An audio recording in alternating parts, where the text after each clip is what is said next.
오늘 하나님 주신 말씀은 로마서 8장 14절로 17절입니다. 로마서 8장 14절로 17절 우리가 한 목소리로 함께 쭉 읽도록 하겠습니다. 14절부터 17절. 무릇 하나님의 영으로 인도함을 받는 사람은 곧 하나님의 아들이라. 너희는 다시 무서워하는 종의 영을 받지 아니하고 양자의 영을 받았으므로 우리가 아빠 아버지라고 부르짖느니라. 성령이 친히 우리의 영과 더불어 우리가 하나님의 자녀인 것을 증언하시나니 자녀이면 또한 상속자 곧 하나님의 상속자요 그리스도와 함께한 상속자니 우리가 그와 함께 영광을 받기 위하여 고난도 함께 받아야 할 것이니라. 아멘. 오늘도 하나님의 은혜가 여러분의 삶 가운데 함께하기를 주님의 이름으로 축복합니다. 예수님을 믿고 난 다음에 우리가 어떤 사람이냐라고 하는 것을 좀 알 필요가 있습니다. 스스로 이렇게 마인드 컨트롤이 아니라 하나님께서 바울을 통해서 우리에게 뭐라고 얘기해 주느냐, 우리는 어떤 존재냐. 그러니까 예수님 믿고 나는 이런 사람이구나.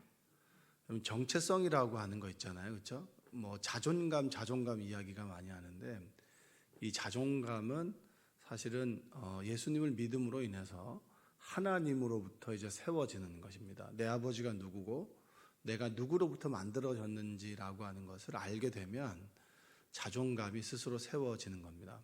그래서 자존감은 이제 마인드 컨트롤은 아니죠. 이 자존심은 자꾸 남이 우리를 세워주는 게 이제 자존심이고 그 남이 우리를 깎아먹는 게 자존심이기도 하지만 자존감은 스스로 세워나가는 건데 하나님과 나와의 관계 속에서 자존감을 세워가는 거죠. 자존감이 되게 낮은 사람들 있잖아요. 자존감이 되게 낮은 사람들은 늘 보면은 좀 비관적이고 잘 비판하고 그리고 다른 사람부터 늘 인정을 받고자 하는 인정 욕구가 강한 사람들이 자존감이 낮은 사람이에요. 그러니까 자존감이 낮은 사람하고 함께 다니면 굉장히 피곤합니다. 왜냐하면 인정받지 못하면 끝까지 인정받으려고 그러고 자신의 존재감을 타인의 인정으로 인해서 채워나가려고 하는 사람. 근데 하나님을 믿고 그분으로부터 우리가 인정받은 사람, 하나님의 자녀됨을 믿고 또 그분의 사랑을 받고 확신하는 사람들은 어떤 사람인가요? 다른 사람이 뭐 인정하건 안 하건 하나님이 좋고 내가 행복하면 좋지 이렇게 되는 거예요. 여러분도 그렇게 되시기를 바랍니다. 다른 사람 인정 안 하면 어때요? 다른 사람이 날 좀 미워하면 어때요? 뭐 너는 너 인생, 나는 내 인생. 그러나 나는 하나님께서 인정해 주실 거야. 내가 말씀대로 살아갔는데 다른 사람들이 나를 좀 미워할 수도 있잖아요. 근데 성경 보면 어때요? 바울은 말씀을 전하는데 유대인이 끝까지 쫓아다니면서 미워하고 괴롭히잖아요. 근데 바울은 그 길을 포기하지 않았다고요. 왜냐하면 내가 이거 했는데 다른 사람이 뭐라고 하면 어떡하지가 아니라 하나님께서 나에게 원하시는 것이고 내가 그것이 기쁘면 그걸로 된 겁니다. 그렇다고 해서 이 라이프 스타일이 다른 사람을 전혀 배제하고 살아가는 건 아닙니다. 그러나 다른 사람들의 인정과 그리고 다른 사람들의 말 한마디에 좌우되는 삶이 아니라 하나님께서 우리를 인정해 주는 삶으로 살아가는 거예요. 그렇게 봤을 때 오늘 본문에서는 우리의 우리를 어떻게 규정해 주고 있느냐. 14절 한번 볼까요? 14절 보면 무릇 하나님의 영으로 인도함을 받는 사람은 곧 하나님의 아들이라. 뭐라고요? 하나님의 아들. 딸은 어떻게 되는 건가요? 아들이라고 하는 표현은 예전에는 이제 이 당시는 그냥 남녀 평등이 아니라 남성만 어떻게 보면 인구 조사를 할 때 개체수에 포함되니까 하나님의 아들이라고 하는 거죠. 하나님의 사람이라고 하면 되는 거예요. 요즘에는 아들, 딸 이렇게 얘기 안 하잖아요. 펄슨이라고 하잖아요. 그래서 하나님의 사람이다. 어떤 사람이죠? 하나님의 영으로 인도함을 받는 사람. 여러분들이 지금 기도할 때 대부분의 기도는 뭐죠? 불확실한 미래에 대해서 하나님께서 인도해 주십시오라고 하는 기도가 많죠. 그렇지 않습니까? 여러분의 자녀를 놓고 기도할 때도 왜 기도하나요? 우리의 미래는 모르는데 하나님께서 우리 아들과 딸 그리고 우리 부모님, 그리고 내 남편, 내 가족들을 좀 인도해 주십시오. 왜냐하면 하나님은 영원하고 세상은 불확실하지만 하나님께서 인도해 주신다면 확실하기 때문에 하나님의 인도함을 구하는 것이죠. 그러니까 하나님의 영으로 인도함을 받는다. 성령을 소멸시키며 살아가는 사람들이 많죠. 꽤 많습니다. 하나님의 영으로 충만하고 세례도 받고 또 하나님의 영으로 인도함을 받고 또 응답도 받고 그러다가 충만하다가 또 병고침도 받기도 하고 그러다가 살아가면서 점점 더 믿음 까먹고 그 다음에 삶의 중심도 세상으로 가고 그러면서 충만했던 영이 점점 더 작아져서 내 자아로 충만한 삶. 그러니까 하나님의 말씀을 들을 때도 달고 오묘했는데 어느 순간부터는 그 말씀이 들려오지 않고 다른 것들에 자꾸 정신이 팔려가는 거. 그게 성령을 소멸시키며 살아가는 삶인 거죠. 그렇죠? 여러분은 어떠세요? 성령을 소멸시키시나 아니면 성령 충만함을 갈구하시나요? 갈구하는 게 여기 있는 거예요. 새벽에 오면 제일 띄워주잖아요. 제가. 그래서 하나님의 영으로 인도함을 받는다. 이 의미가 여러분들에게 체험적으로 좀 깨달아졌으면 좋겠습니다. 어느 순간 내가 다른 사람들과 이야기를 하는데 내가 생각하지 않았던 말들이 툭 튀어나오는 거예요. 근데 그 말에 나도 은혜를 받고 그 상대방도 은혜를 받아. 그 뭐죠? 하나님의 영으로 인도함을 받는 사람인 거예요. 그 사람과 나와의 대화이지만 성령께서 함께 하신다. 이런 겁니다. 그래서 하나님의 아들이다. 그래서 그리스도인들은 어떤 사람들이냐면 하나님의 영. 뭐라고요? 하나님의 영, 그리고 그리스도의 영, 성령에 사로잡혀 살아가는 사람들. 여러분 성령에 사로잡혀 살아가는 여러분 되시기를 주님의 이름으로 축복합니다. 어렸을 때는 무조건 다 성령 충만이라고 해가지고 이 성령 충만이 만병통치약인가? 이렇게 어렸을 때 생각했는데 그게 뭔지 몰랐어요. 근데 성령 충만이라고 하는 것이 어떤 강력한 힘이 나를 좌지우지하는 게 아니라 어떨 때는 비둘기같이 평안하게 임하는 거, 불안한 현실 가운데 살아가는데 갑자기 내 마음이 평안해. 그건 뭐죠? 하나님의 영이 나를 평안으로 인도해 주시는 거예요. 근데 어느 순간 자꾸 내가 불안하고 두렵고 근심과 염려가 있어요. 그러면 하나님의 영입니까? 마귀의 영입니까? 마귀의 영인 거죠. 그렇죠? 내가 하나님과 좀 멀리 있고 뭔가 두려움과 근심이 쌓이고 믿음의 반대말은 뭡니까? 믿음의 반대말은 근심이에요. 근심과 그 다음에 두려움인 거예요. 내가 믿음이 없고 하나님의 영으로 충만해지지 않으면 자꾸 내 안에 근심이 생겨나게 되는 거예요. 걱정이 생겨나고 자꾸 한숨을 쉬고. 근데 현실은 똑같지만 하나님의 영으로 충만하게 되면 그냥 콧노래가 찬양이 나오고 뭐가 될 것 같고 하나님께서 함께 하신다는 확신이 들고 그러니까 하나님의 영을 날마다 구해야 되는 거예요. 주님 함께 해 주십시오. 주님 동행해 주십시오. 주님 내 생각 가운데, 내 마음 가운데, 내 삶 가운데 늘 함께 해 주십시오. 라고 늘 매 순간 주님께 도움을 구할 때 주님께서 함께 해 주시죠. 누가 여러분에게 찾아서 도움을 구한다면 대부분의 사람들은 그래도 감사하다고 생각할 거예요. 내가 저 사람에게 필요한 존재구나. 근데 아버지 되신 하나님께 우리가 구했을 때 하나님의 영을 부어주시지 않는다? 그 하나님은 하나님이 아닌 거예요. 자, 14절 한번 15절 한번 읽어볼까요? 15절 너희는 다시 무서워하는 종의 영을 받지 아니하고 양자의 영을 받았으므로 우리가 아빠 아버지라고 부르짖느니라. 무서워하는 뭐죠? 종의 영은 이제 마귀의 영을 얘기를 하는 겁니다. 종과 여기 보면 양자죠. 양자는 뭐냐 이렇게 생각하시면 됩니다. 고아원에 있는 그 어떤 아이가 늘 거기서 배가 고프니까 먹을 것을 침대 밑에다 두고 자야 평안하게 잘 수가 있었던 거예요. 왜냐하면 내일 못 먹을까 봐 그 두려운 거죠. 근데 여러분의 자녀 중에서 이제 자기 전에 머리맡에 먹을 것을 놓고 놓아야만 잠을 자는 애들 있나요? 그 먹성이 좋은 애지. 그걸 못 먹으면 내일 아침 못 먹을까 봐 거기다 올려놓고 자는 사람은 없잖아요.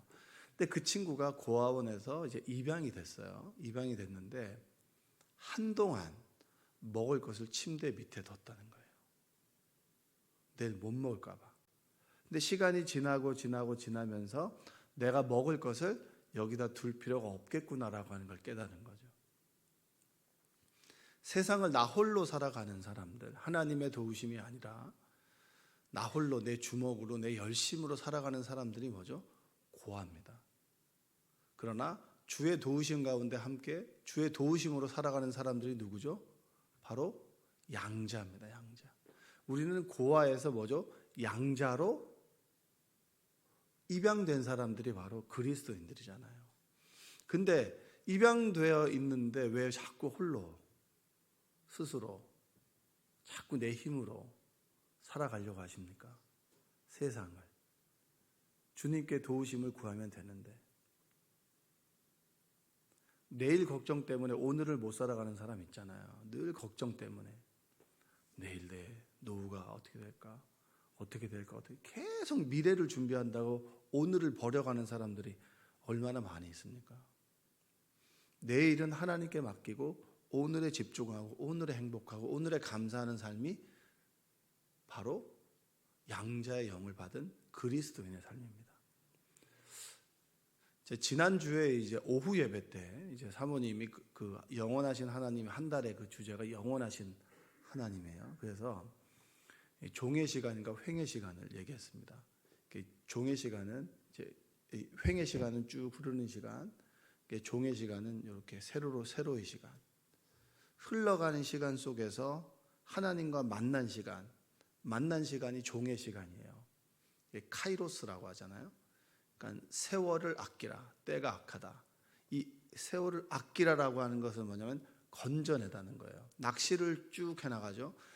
그 낚싯대에다가 이제 낚싯바늘에다가 그 지렁이를 꿰가지고 이제 던지면 그냥 흘러가는 시간이 이제 이 횡의 시간인데 여기서 물고기가 탁 무는 그 찰나의 순간 있잖아요. 탁 건져낸 시간. 많은 흘러가는 시간 중에서 그 시간 속에서 하나님과 내가 만나는 시간이 있어요. 만나는 시간, 건져낸 시간. 그게 오늘 지금 이 순간을 살아가는 그리스도인입니다. 근데 우리는 늘 미래에 대한 걱정 때문에 하나님과의 만남이 없고 오늘을 걱정하며 살아간단 말이에요. 그리스도인의 삶이 아니에요. 내일은 하나님께 맡기고 과거는 기억 속에 있으니 과거를 후회하는 삶이 아니라 오늘을 살아가는 삶. 청년들이 대부분 미래를 준비하다가 오늘을 놓친단 말이에요. 근데 여러분도 마찬가지일걸요. 늘 걱정하면서 오늘의 이 행복한 시간과 하나님과의 만남의 시간을 잊어버리며 살아가는 사람들이 너무나 많다는 거예요. 이게 뭐냐면 고아의 영인 거예요. 두려움과 근심, 무서움의 영. 자, 한번 읽어볼까요? 15절과 16절. 16절 한번 읽어볼까요? 16절. 자, 시작. 우리가 하나님의 자녀인 것을 증언하시는 성령께서 우리의 영과 더불어 뭐죠? 하나님의 자녀인 것을 증언해 주신다. 우리가 하나님의 자녀라고 하는 것은 마인드 컨트롤이 아니라 하나님의 영께서 증언해 주신다. 자, 17절. 자녀이면 또한 상속자 곧 하나님의 상속자요 그리스도와 함께 한 상속자니 우리가 그와 함께 영광을 받기 위하여 고난도 함께 받아야 할 것이니라. 우리의 정체성은 하나님의 아들이고 양자고 하나님의 자녀고 뭐죠? 자녀면 뭘 받죠? 부모의 유산을 이어받는 상속자인 거예요. 한번 따라 볼게요. 첫 번째는 뭐죠? 하나님의 아들. 두 번째는 양자. 세 번째는 하나님의 자녀. 네 번째는 상속자. 상속자면은 하나님께 무엇을 받나요? 저는 우리 아이들에게 얘기했습니다. 내가 너희들에게 줄 거는 내가 봤는데 없을 것 같다. 재산적으로 줄 수 있는 거는 내가 별로 없는 것 같다. 그런데 우리 아이들은 부모가 열심히 사는 것은 봤더라고요. 아빠가 굉장히 열심히 사는데 왜 새벽에 나가니까. 새벽기도 하니까 새벽에 나가는 거 아니에요. 그러니까 자녀 입장에서는 엄마 아빠가 그냥 새벽에 나가니까 열심히 사는 것 같은 거예요. 그 유산을 보겠죠. 여러분들도 마찬가지 아니겠습니까? 자녀들이 뭔지 모르지만 믿음이 없지만 교회를 잘 안 나오지만 엄마가 새벽에 뭔가 자꾸 나가서 새벽 기도 한다는 건 알아. 그럼 새벽 기도 누구를 위해서 하겠어요? 자녀들 위해서 할 거 아니에요. 그러면 그 부담감이 있어요. 그리고 하나님께서 그 기도를 들어주셔서 그 인생을 붙잡아 주시죠. 왜 붙잡아 주시냐면 아들이 아는 하나님하고 내가 믿는 하나님이 동일한 하나님이니까 하나님께서 이 말을 듣고 얘를 붙잡아 주시는 거예요. 영원하신 하나님. 우리가 존재하지 않아도 그 기도를 들으시고 응답해 주시는 하나님께서 함께 해주신다. 그겁니다. 그러면 우리의 유산은 뭐냐면 베드로전서 1장 4절에 보면 썩지 않고 더럽지 않고 쇠하지 아니하는 유업을 있게 하시나니 곧 너희를 위하여 하늘에 간직하신 것이라. 하나님께서 주시는 유산이 뭡니까? 천국이잖아요. 하나님의 나라. 하나님의 나라. 영원한 하나님의 나라. 썩지 아니하는 거. 그리고 4장 13절에 보면 오히려 너희가 그리스도의 고난에 참여하는 것으로 즐거워하라. 이는 그의 영광을 나타내실 때에 너희로 즐거워하고 기뻐하게 하려 함이라. 여러분 부활의 소망을 여러분들 가지고 계십니까? 유산을 받는다라고 했을 때 죄송한 얘기지만 좋은 것만 받지는 않아요. 주님께서 십자가에서 죽으시고 부활하셨잖아요. 그럼 십자가의 고난도 우리를 받을 수 있는 거예요.